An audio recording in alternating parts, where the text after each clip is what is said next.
ñinenka ko anko dersu kono ni ma suntige fen soro be suntige lingani ay duskun kono ale ka ñinenkali be minka o koni mogo mi e sunna mo sundigira ela a iko tiɲa la ni ne ye suntige fen sɔrɔ n bɛ n ka suntige e ka suntigɛra ba ɲininkali tɛ ne ɲɛ sun ma tigɛ fɔlɔ parce que i ma suntigɛli ŋaniya fɔlɔ i ye suntigɛli ŋaniya dilo fɛn dɔ de la suntigɛli dilo fɛn dɔ la ko ni o sɔrɔla de a bɛ tigɛ suntigɛli ma ŋaniya fɔlɔ mais n'i y'a ŋani dusukun kɔnɔ de ne ye n ka suntigɛra o de la dɔɔnikɛbaw ko kɔni ni kɔni ye suntigɛli ŋaniya i dusukun kɔnɔ suntigɛra hari n'i ma suntigɛ fɛn dun mais n'i y'a dilo de a sun ye ne degu cogo min n'a tora ten minɛ bɛ nin ka suntigɛ ou bien ne ye fɛn sɔrɔ n bɛ n ka suntigɛ nin dilo la de a ma ŋaniya tigɛli ma ŋaniya fɔlɔ sun ma tigɛ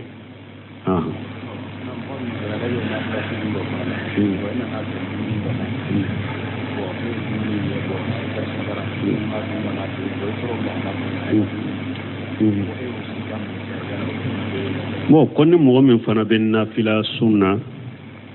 e nana dumuni dɔ la i tɔgɔ ka sikasika n k'a dun kana dun nin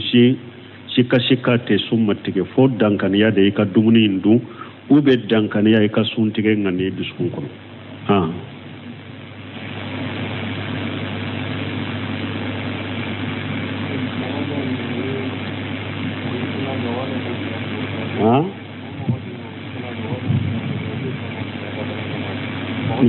ne me ka kuma in faamu dɛ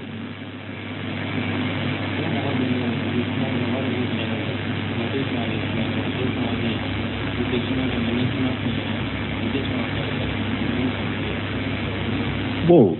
ko dɔw bɛ yen u bɛ sunna dɔn ko u tɛ sɔn ka baara kɛ ni sunna ye u bɛ dɔw n'u ye sunna fɔ u tɛ sɔn mun b'o sababu faamubaliya de y'o ye faamubaliya dɔ b'o sababu mɔgɔ min n'a banna sunna dɔ ma ale ma banna ka sunna in ko ka nankariya ale fana dɔɔnikɛbaga jugu dɔw de y'ale tromper bon nin tigilamɔgɔ banni sunna ma o tɛ se k'ale kafiriya fɔlɔ ninnu ye jahilaw ni junubutigiw de n'olu fana dilolen bɛ karamɔgɔw dɔw de ma o de ye sunna dɔ a ma se ka maana ale ma se ka faamu a ma da la de parce que a bɔra e min da ale dalen bɛ karamɔgɔ min na o de ma fɔ ou bien ale ye karamɔgɔ minnu y'ale lakala olu de ma fɔ sunna min fɔra ale ye ale ma da la de a ma min a dusukun kɔnɔ o de y'a to a ma min na ninnu tigilamɔgɔ ye ujuratigiw de hali taawiliw de don majabitigiw yɛrɛ filɛ hadisaw dɔ bɛ yen ni hadisa dɔ bɛ se ka f'u ye tɛ sɔn ka baara kɛ n'a ye parce que hadisa nanu ma na cogo la u ma da la u bɛ hadisa in u b'a fɔ hadisa in ye dɛfu ye ou bien u tɛ hadisa in minɛ ka baara kɛ n'a ye parce que hadisa nanu ma na cogo la na cogo minnu ma da hadisa in na o tɛ komi ko i banna hadisa la voilà mɔgɔ minnu n'u bɛ ba sunnaw dɔ la ayiwa k'a sɔrɔ u karana karamɔgɔw dɔ de ma karamɔgɔ dɔ de ye u bɛ karamɔgɔ wɛrɛw dɔ de nɔfɛ o de y'a to a ma se ka nin sunna ni hadisa faamu ka da la de ka taa bon ninnu ye u bɛ jahiliya de la u bɛ kataw de la u bɛ ladɔnniya de ka lamu la ka lami o la mais a tɛ fɔ ko mɔgɔ min banna hadisa ma n'i ye ciden ka hadisa nankara ye bannali kɛra kafiri ye ninnu tɛ ye olu la mɔgɔ min dɔɔnikɛbaga de don hadisa dɔ bɛ a y'a sahalen don ko nin ye hadisa sahalen yɛrɛ de a ka kɛnɛ mais a banna hadisa ma ko ne tɛ hadisa ko la a y'a nankariya o de bɛ kafiriya o ka dɔn o la nin sugu la ni minnu fana ni sunna fɔra la a bɛ ba k'a kɛ a bɛɛ ye o cogo kelen de i b'a sɔrɔ caman u bɛ karamɔgɔ jugu dɔw de nɔfɛ hali taawiliw de don maa mun na filɛ min ko ko kuranɛ ye danfɛ de n'a ye dɔɔnikɛbagaw dɔ faga yɛrɛ dɔw sara bolo kaso la ka ahamadu bun hanbali lajaba k'a ka fitina ka lajaba danbɛ ahamadu ma kafiriya maamun ahamadu ma kafiriya k'a sɔrɔ ye kuma min fɔ kafiriya kuma de don mais ahamadu ko ahali taawili de don ko dɔɔnikɛbagaw dɔw de y'a tromper ko a tugura dɔɔnikɛbagaw dɔw de don ko olu de y'a tromper ahamadu ma kafiriya maamun wala hadamaden bɛ ba hadisa dɔ ma k'a sɔrɔ hadisa in nakaralen t'a bolo ale fana tugura karamogo do de ko donc o ma hadisa yin fo ale dalente etala amma so ka baraka ne hadisa nyawo de uba amma se ka sunna intanu de nunun tigila mogo ahli tawilu de do ubella duniya de mogo tu u kafiriya ne ambu la duniya de wodi ato an ko banka an ka tiden ka sunna bange wodi ato bune usiminu ko rahimahullah akom min be ke sababu ka sunna jense ka salafiya jense ko sunna ye mogo min ye aye mogo la kala sunna la aka sunna sarahu ka sunna kitabu sarahu ka mogo la kala la akoni hada made ni ye cinya do nu ye sunna do dora ko kata umbetana yerewo akom mi wakati be yere ni nana mogo madore yen ninye akoni ntesika sunna jense ako ka sunna bange doro ni sunna la kala mogo la ka sunna bange ka jeya katawu munumbe a caman betana yere donc a banka an ka mogo la duniya da an ka mogo la kala de famu baliya caman de be jamana in kono donc o de ba to mogo do be ba sunna do la ube ute so ka sunna do ke mais nu ya famu dongo do dahara la ko sunna de no uba ke ha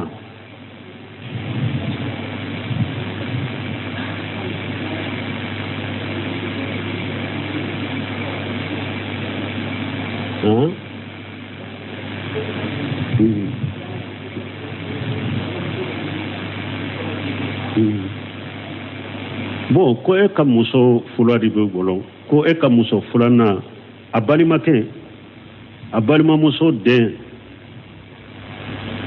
muso do e ba fe ko nyini i muso fulo den ko basi to law hari e ka muso fulana nyere na ya soro dem muso ba yere bolo mais amu o dem muso soro ana nana e fede abe daga e ka denke ko furu janko balima muso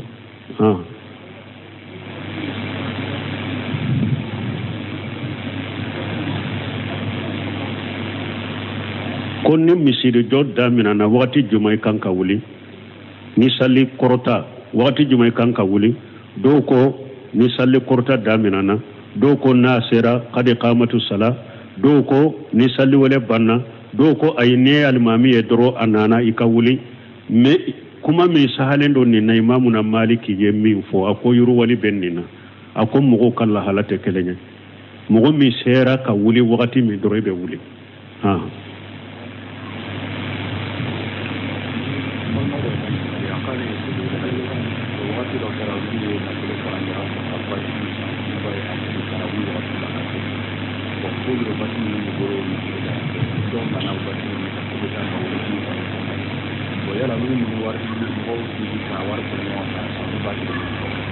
bon do ko kolu ye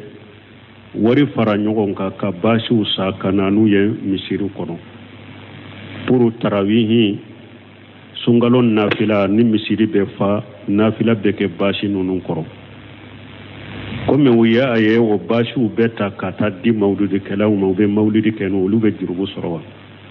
o de tana dɔɔnikɛbaw ko n'i bɛ dɛmɛ kɛ misiri la ka kɛ sunna misiri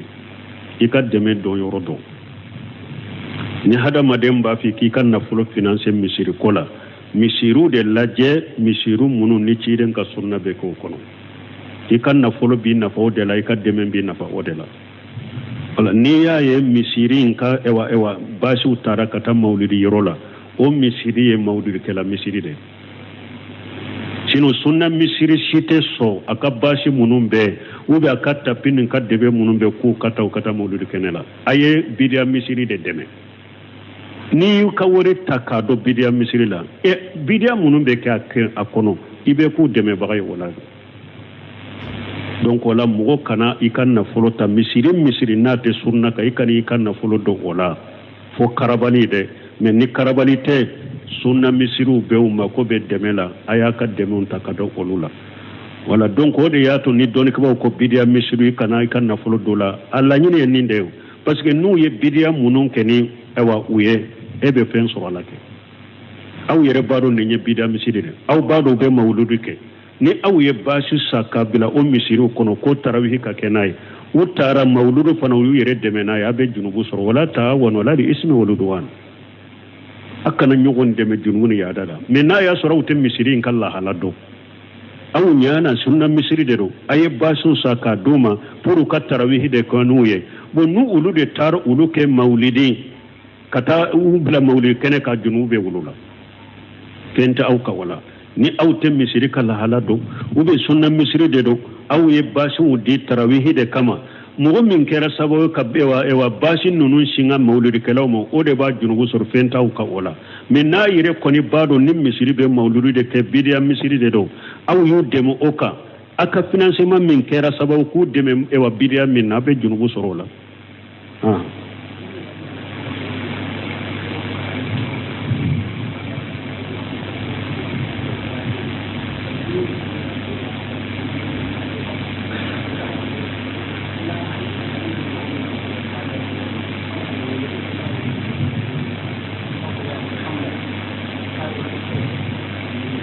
bon ko ewa doko ko ewa Umar ibn Khattabi ko sendimi do tumbala aba ubun Umar sendimi do tumbala ko sendimu nyado addu ko sobe ko de ko ama mo mi limaniya kabo amode fo ko abadalen be mo min na ko wele ko sendimi beta ko ya Muhammad sendimi tara ni nyangalon fi kirikiri ni nyangalon fi kirikiri de ala kan kisi ala kan tanga cinyate nina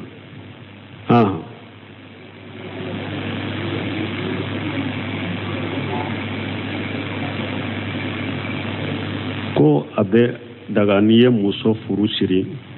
ini tereke kata barokewa mo atebe eka wali chewuta ko inu beta uni eka muso ko abe siga abe barokewa te daga ye fonna ya soro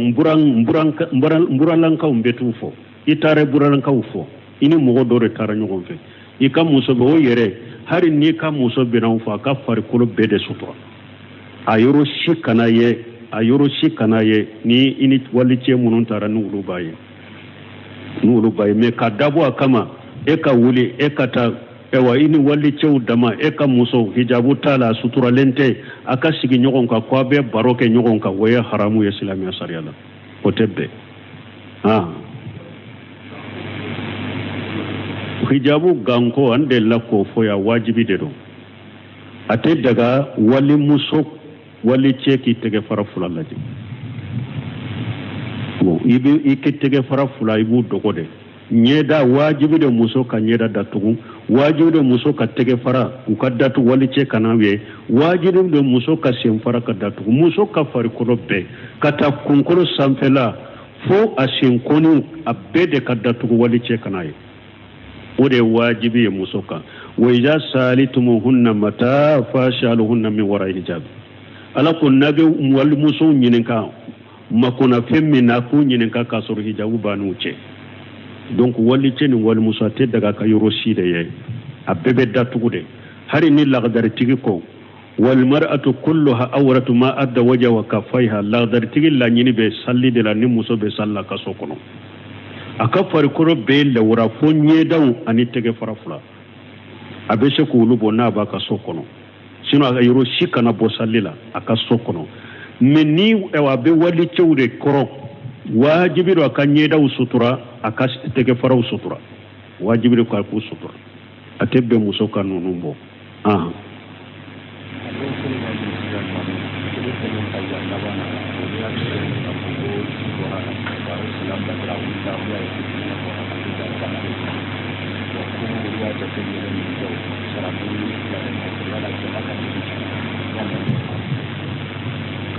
bon ko do ko almami saliranu oluye bon akata ya laba ko jibora almamila ko almami yere wulila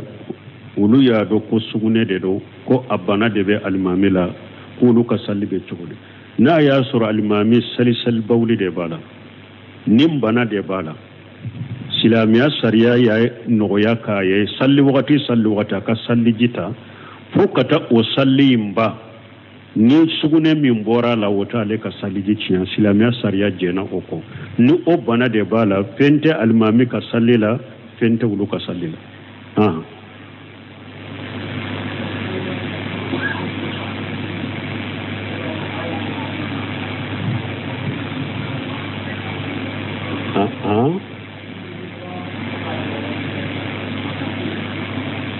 mo ko fitiri ka wele doro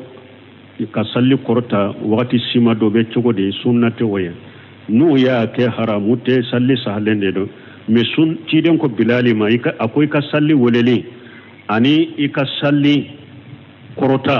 akwai ka français do bilenu nyogonce hari ni mo be se kara kan fula nyogona salli uni nyogonce wala salli wele ani salli korta français do ka bilenu nyogonce o de sunnay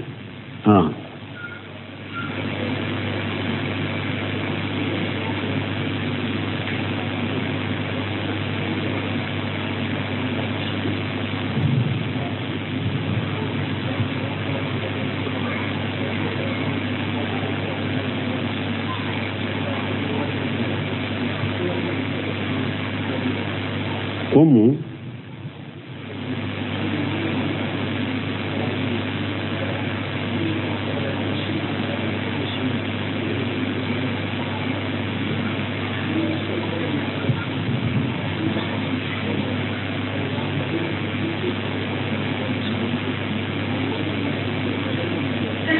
bon ni nyamenye ko ewa furu ko aleye muso do furu siri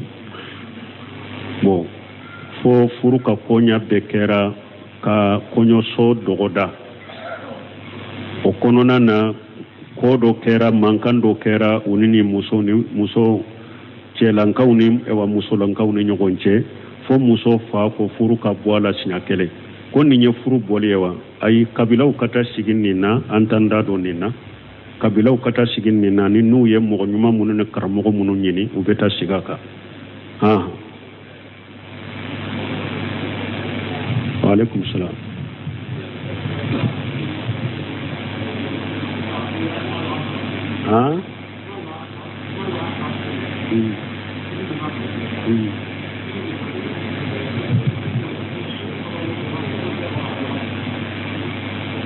bon koni mo mi malaga sara salli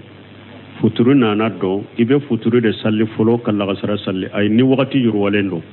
farda salli nonu ibu teretibude ibe lagasara de salli folo o kofe be futuri salli doni ke ko be futuri bila lagasara nye chogomi na ya soro e hakili jigina lagasara la wakati mi ya soro ma futuri fana salli me ko nin kon kan lagasara salli kombina futuri fana wakati be bo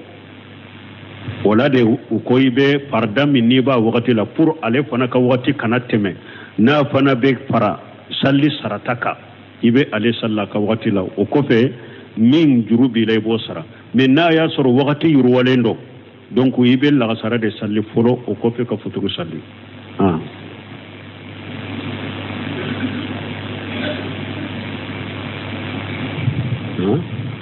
wakati de sera ube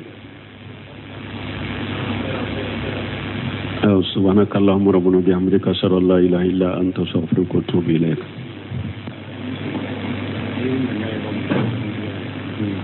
ñinenka ko anko dersu kono ni ma suntige fen soro be suntige lingani ay duskun kono ale ka ñinen kalibe minka o koni mo mi esunna mo sundigira ela iko ciya la ni ne suntige fen soro mbinka suntige e ka suntige raba ñinen kalite ni summa tige folo parce que ima sun tigeling ngania folo ye sun tigeling ngania dilo fendo de la sin tigoli dilo fendo la koni o soro la da betige sun tigeli mangania folo menia ngani duskun kono de neinka sun tigera odela doni ko ko koni ni koni sun tigeling ngani duskun kono sun tigera har ni ma sun tige fendu menia adilo de sunye ne de go chogomi na torate mine be nin ka suntige ube ne fen soro bin ka suntige nin dilo la da manga ni atigeli manga ni afolo summa tige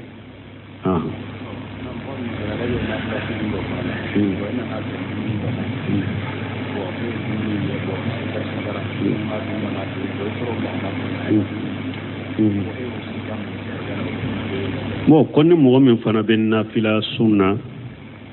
ena na dumuni dole tono ka sikanka dun kana dun ni si sika te summa tige fo dankan ya de ka dumuni ndu ube dankaniya i ka suntige ŋani dusukun kono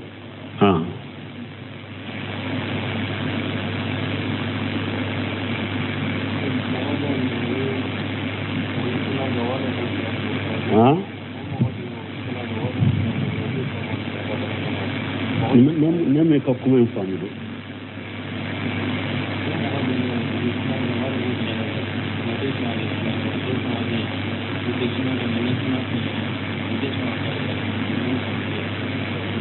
bon ko dɔw bɛ u bɛ sunna dɔn ko u tɛ sɔn ka baara kɛ ni sunna ye u bɛ dɔw n'u ye sunna fɔ u tɛ sɔn mun b'o sababu faamubaliya de y'o ye faamubaliya dɔ b'o sababu mɔgɔ min n'a banna sunna dɔ ma ale ma banna ka sunna in ko ka nankariya ale fana dɔɔnikɛbaga jugu dɔw de y'ale tromper bon nin tigilamɔgɔ banni sunna ma o tɛ se k'ale kafiriya fɔlɔ ninnu ye jahilaw ni junubutigiw de n'olu fana dilolen bɛ karamɔgɔw dɔ de ma o de ye sunna dɔ a ma se ka maana ale ma se ka faamu a ma da la de parce que a bɔra e min da ale dalen bɛ karamɔgɔ min na o de ma fɔ ou bien ale ye karamɔgɔ minnu y'ale lakala olu de ma fɔ sunna min fɔra ale ye ale ma da la de a ma min a dusukun kɔnɔ o de y'a to a ma mina ninnu tigilamɔgɔ ye ujuratigiw de hali taawiliw de don majabitigiw yɛrɛ filɛ hadisaw dɔ bɛ yen ni hadisa dɔ bɛ se ka f'u ye tɛ sɔn ka baara kɛ n'a ye parce que hadisa naanu ma na cogo la u ma da la u bɛ hadisa in u b'a fɔ hadisa in ye dɛfu ye u bɛ u tɛ hadisa in minɛ ka baara kɛ n'a ye parce que hadisa naanu ma na cogo la na cogo minnu ma da hadisa in na o tɛ komi ko i banna hadisa la voilà mɔgɔ minnu n'u bɛ ba sunnaw dɔ la ayiwa k'a sɔrɔ u karina karamɔgɔw dɔ de ma karamɔgɔ dɔ de ye u bɛ karamɔgɔ wɛrɛw dɔ de nɔfɛ o de y'a to a ma se ka nin sunna ni hadisa faamu ka da la de ka taa bon ninnu ye u bɛ jahiliya de la u bɛ kataw de la u bɛ ladɔnniya de ka lamu la ka lami o la mais a tɛ fɔ ko mɔgɔ min banna hadisa ma n'i ye ciden ka hadisa nankara ye bannali kɛra kafiri ninnu tɛ ye olu la mɔgɔ min dɔɔnikɛbaga de don hadisa dɔ bɛ a y'a sahalen don ko nin ye hadisa sahalen yɛrɛ de a ka kɛnɛ mais a banna hadisa ma ko ne tɛ hadisa ko la a y'a nankariya o de bɛ kafiriya o ka dɔn o la nin sugu la ni minnu fana ni sunna fɔra la a bɛ ba k'a kɛ a bɛɛ ye o cogo kelen de i b'a sɔrɔ caman u bɛ karamɔgɔ jugu dɔw de nɔfɛ hali taawiliw de don maa mun na filɛ min ko ko kuranna ye danfɛ de n'a ye dɔɔnikɛbagaw dɔ faga yɛrɛ dɔw sara bolo kaso la ka ahmad bin hanbali lajaba k'a ka fitina ka lajaba danbe ahmad ma kafiriya maamun ahmad ma kafiriya k'a sɔrɔ a ye kuma min fɔ kafiriya kuma de don mais ahmadu ko ahali taawili de don ko dɔɔnikɛbagaw dɔw de y'a tromper ko a tugura dɔɔnikɛbagaw dɔw de ko olu de y'a tromper ahmad ma kafiriya maamun wala hadamaden bɛ ba hadisa dɔ ma k'a sɔrɔ hadisa in nakaralen t'a bolo ale fana tugura karamɔgɔ dɔw de kɔ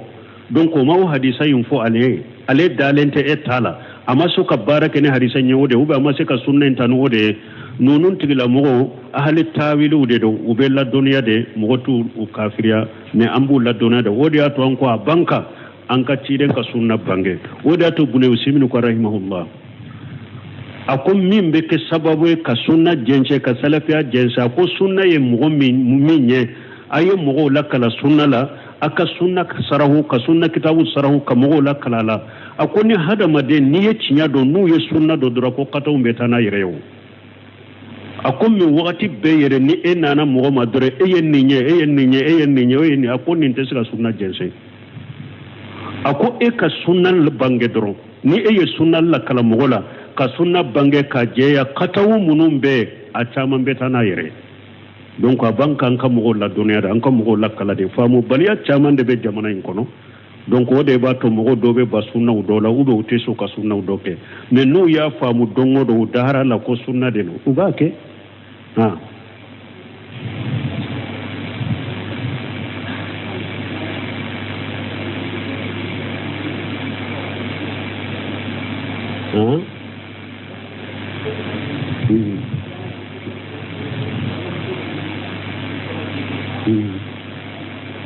bon ko e ka muso fula de bɛ bolo ko e ka muso filanan a balimakɛ a balimamuso den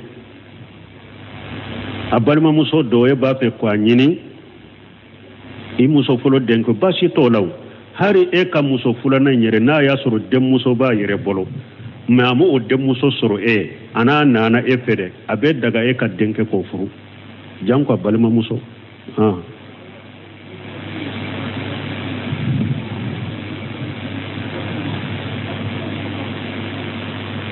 ko ni misirijɔ daminɛna wagati jumɛn i kan ka wuli ni sali kɔrɔta wagati jumɛn i kan ka wuli dɔw ko ni sali kɔrɔta daminɛna dɔw ko n'a sera kadi qamatu sala dɔw ko ni sali wɛrɛ banna dɔw ko ayi ni alimami ye dɔrɔn a nana i ka wuli mais kuma min sahalen don nin na imamuna maliki ye min fɔ a ko yuruwali bɛ nin na a ko mɔgɔw ka lahala tɛ kelen ye mɔgɔ min sera ka wuli wagati min dɔrɔn i bɛ wuli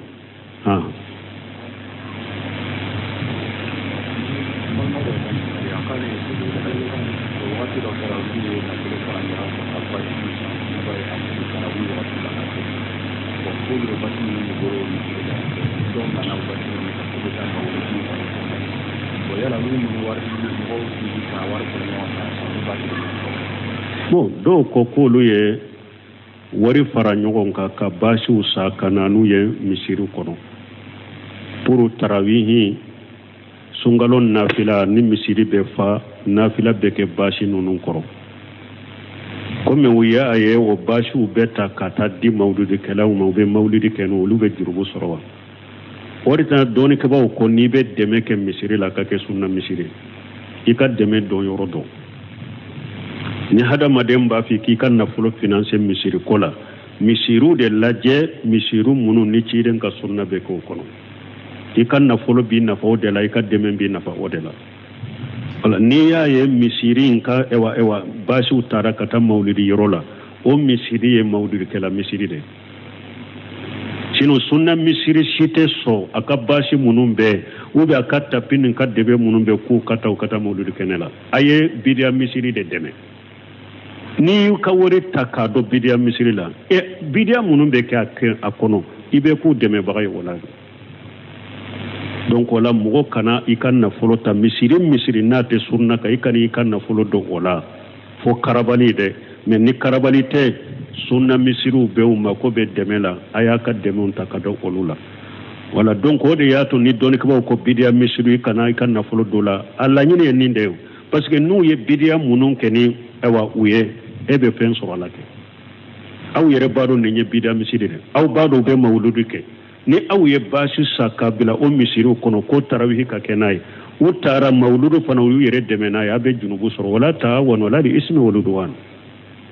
a kana ɲɔgɔn dɛmɛ junubu ni yaada la mais n'a y'a sɔrɔ aw tɛ misiri in ka lahala dɔn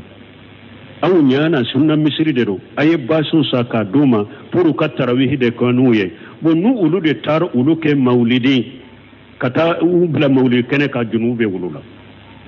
fɛn tɛ aw ka wala ni aw tɛ misiri ka lahala dɔn u bɛ sunna misiri de don aw ye baasiw di tarawihi de kama mɔgɔ min kɛra sababu ka baasi ninnu singa mawulidikɛlaw ma o de b'a junubu sɔrɔ fɛn t'aw ka o la mais n'a yɛrɛ kɔni b'a dɔn ni misiri bɛ mawuludi de kɛ bidiya misiri de don aw y'u dɛmɛ o kan a ka financement min kɛra sababu k'u dɛmɛ bidiya min na a bɛ junubu sɔrɔ o la